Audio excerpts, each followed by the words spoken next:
Hello everyone. We were going through the different ages in the history of English literature.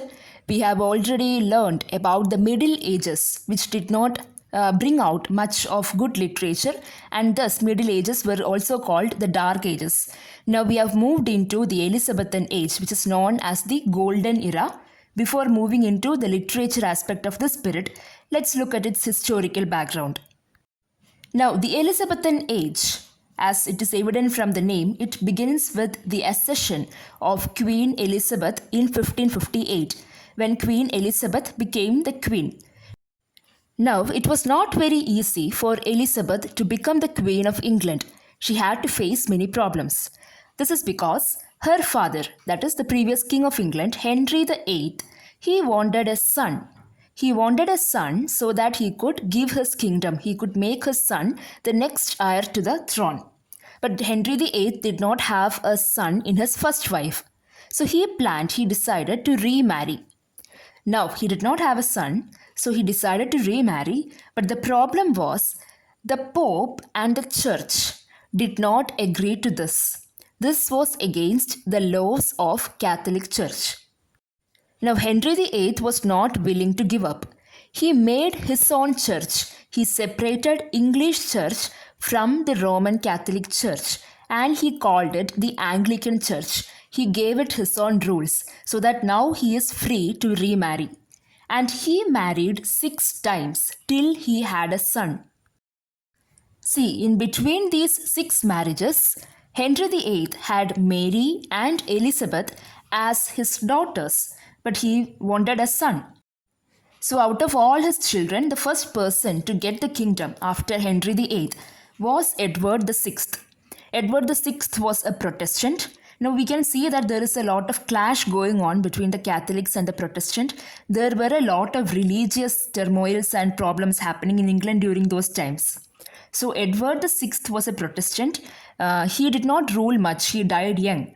And after him, Queen Mary I, she became the ruler and she was a Catholic. Now the problem with Mary was she wanted the entire England to be only filled with Catholics and no Protestants.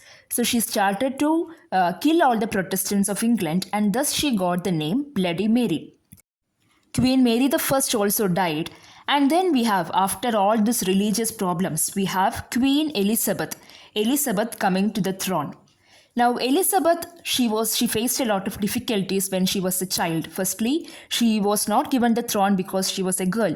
She was imprisoned by her own father. Her mother was killed by her own father. So she has faced a lot of troubles.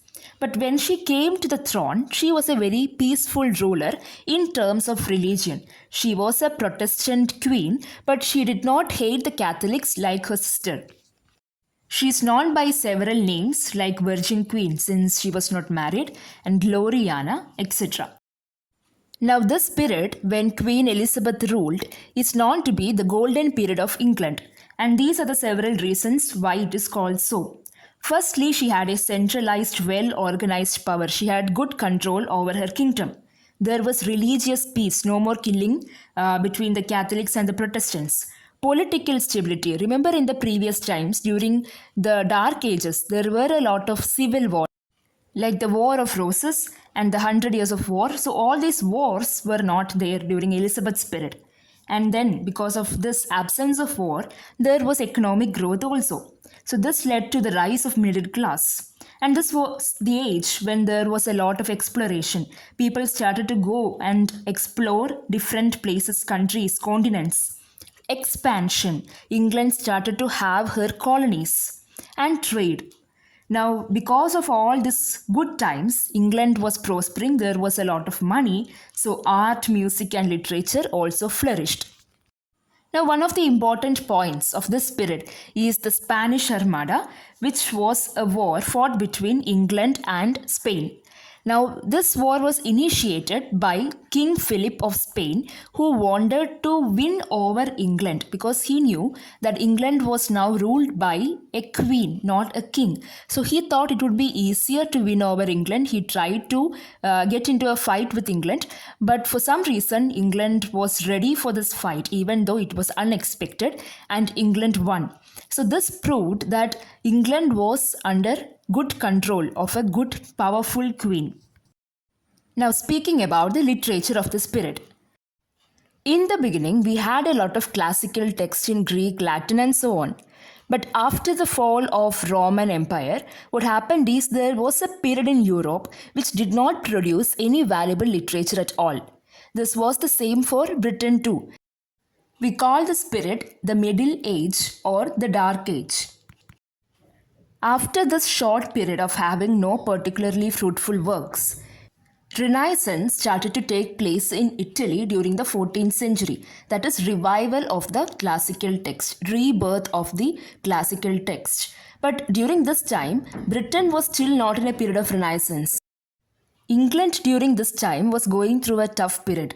It was only Chaucer who had the privilege to travel to Italy, look at the Renaissance, come back and write works based on this. But it was only limited to Chaucer. So we could say Renaissance began in England with Chaucer, but it reached its peak during the 16th and 15th centuries in England. And along with Renaissance, humanism and romanticism also emerged in literature and the society, the culture. Secondly, there was a controversy regarding the literature of these times, which is known as the Inkhorn controversy. The controversy was that now we are in the modern English period. The Elizabethan age is the period of early modern English. Now, the problem with English was English had a lot of words that were derived from Greek and Latin. The controversy or the debate is, should we take these words from Greek, Latin and other languages? Or should we keep English pure as it is without mixing any other words from other languages? So there was this debate over the intake of words. Now regarding the various aspects, poetry, prose and drama. First we will talk about poetry. In poetry, there are majorly two people whom we should know, Edmund Spenser and Sidney. Now compared to drama of this period, poetry is very less. But still we have a lot of sonnets, a lot of pastoral poems which were popular during this period. Spenser's first major work is the Shepherd's Calendar, which is an archaic work. That is, you can see in the spellings. He has used spellings which were from the past, from Old English. And it also consists of 12 eclogues. Eclogue is like a pastoral poem. So there are 12 eclogues, each representing each month of an year. Secondly, his most important work, The Fairy Queen, which was written in Spenserian stanza. So this is a style of writing that Spenser invented in this particular work. He wrote this poem glorifying Queen Elizabeth. Now he has written two poems which are based on a wedding occasion. First we have the Epithalamion, which was written for his wife on their wedding day. Prothalamion was also written for a wedding but not his. He composed it on the occasion of the marriage of daughters of Earl of Worcester. Now in Prothalamion, Spenser describes the river Thames, and there is this important, very popular line, "Sweet Thames, run softly till I end my song." Now this line has been used by T.S. Eliot in his masterpiece, The Waste Land. I have also mentioned the pastoral elegy written by Spenser titled Astrophel, and this was written in memory of Philip Sidney. Just like Edmund Spenser, we have Philip Sidney, who is also a very important poet of this period. Now, Elizabethan age is not known for its poetry, rather for drama. But still we have Spenser's and Sidney's poems which carry a lot of Renaissance elements and romantic elements. The first work of Sidney is Astrophel and Stella. Now, Stella means star and Astrophel means star lover. So we could also think about it like this, Sidney being the Astrophel and Stella being his beloved. Now this is a group of sonnets. Second work is Arcadia, which is a pastoral romance. And thirdly, we have a critical essay, an apology for poetry, which is also called Defense of Poetry. Now this work, it's not a poem, it's a critical essay. This work by Sidney was written in order to defend poetry because during this period, there were a lot of charges which were put against poetry. Especially, there was Stephen Gossen's work called School of Abuse, which did not look at poetry in a good light. So Sidney felt that it is his duty as a poet to defend poetry and write about this, so he wrote an apology for poesy. Now, talking about prose, this was the period when people actually started to write prose. Poetry was there from the very beginning. Drama started by the end of the Middle Ages. Actual prose as a genre, I would say, was begun during this age, the Elizabethan age. Because this was the age of exploration. People started to travel, people started to do experiments. There was a lot of scientific progress. So prose became the best genre in order to write all these things rather than poetry and drama. Now, we can't talk about prose of this period without mentioning Francis Bacon. Now, Bacon is known for his aphoristic style of writing.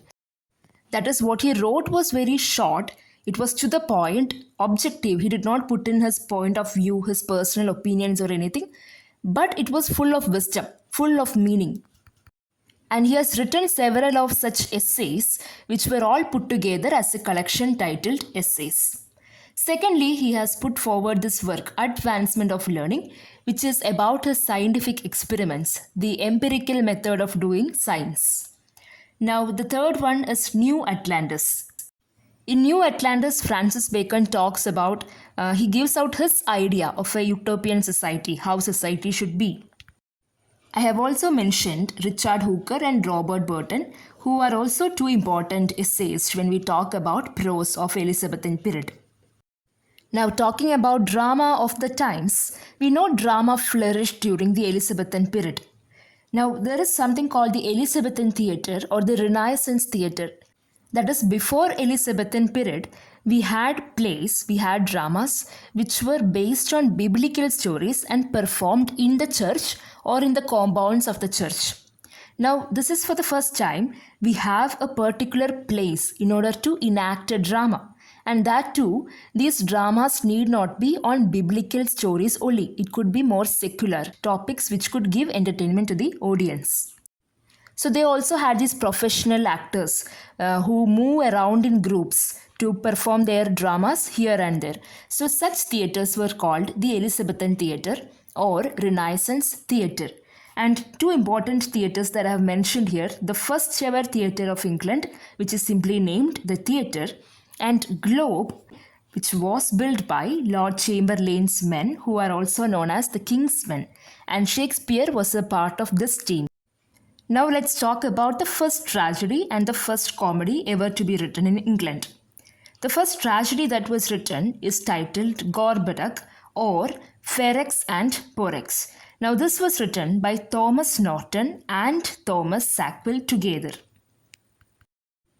This tragedy was first performed before Queen Elizabeth, and the subject of this tragedy is very interesting. It is the dispute between Ferrex and Porrex, who are both the sons of Gorboduc, and they are disputing, they are in a fight because they want to be the next ruler. Now imagine this being performed in front of Queen Elizabeth, who also had a similar situation. And the first comedy to be ever written is Ralph Roister Doister by Nicholas Udall. Now, how could we talk about the drama of the Elizabethan period without mentioning William Shakespeare? Now, Shakespeare, the very important dramatist of the Elizabethan era and of all times, he was known as Bard of Avon. Now, Bard is a word which means great poet, and Avon because Shakespeare was born in Stratford-upon-Avon. He has written 39 plays, including histories, comedies, tragedies, problem plays, Roman plays, etc., and 154 sonnets, also 3 narrative poems. Now, as mentioned earlier, Shakespeare belongs to the Lord Chamberlain's group, and they performed in the Globe Theatre. Now, one positive comment about Shakespeare is by Ben Jonson, who said, "He was not of an age, but for all times." Now, Shakespeare was not the only dramatist of Elizabethan times. We had a lot of elite, educated people who also started to write plays. So these people who were educated at Oxford or Cambridge and who started to write dramas, they are called university wits because they learned in a university, either Oxford or Cambridge. And here are the university wits. We have Christopher Marlowe, Robert Greene, Thomas Nash, John Lilly, Thomas Lodge, George Peele, and sometimes we also add Thomas Kidd. Ironically, even though these were the people who were well educated in big universities, it was Shakespeare who became the most popular dramatist of all times. Now, maybe they were a bit jealous because we have Robert Greene who gives a negative comment on Shakespeare and he says Shakespeare is an abstract crow who was beautified with our feathers. But whatever it is, we can never disagree on the fact that Elizabethan period was like a fertile ground where anything would grow. Poetry, prose, drama, all forms of literature and art flourished during this period. The spirit was like a Disney movie. There was peace, prosperity, they had a very powerful ruler, they were colonizing other countries, they were expanding, they were exploring scientifically. So for England, this was a period when it was life changing for England. And this power, this happiness, this peacefulness, the prosperity of their nation, this is all reflected in the literature of the times. With that, we conclude this video. I hope you have understood. Thank you for watching.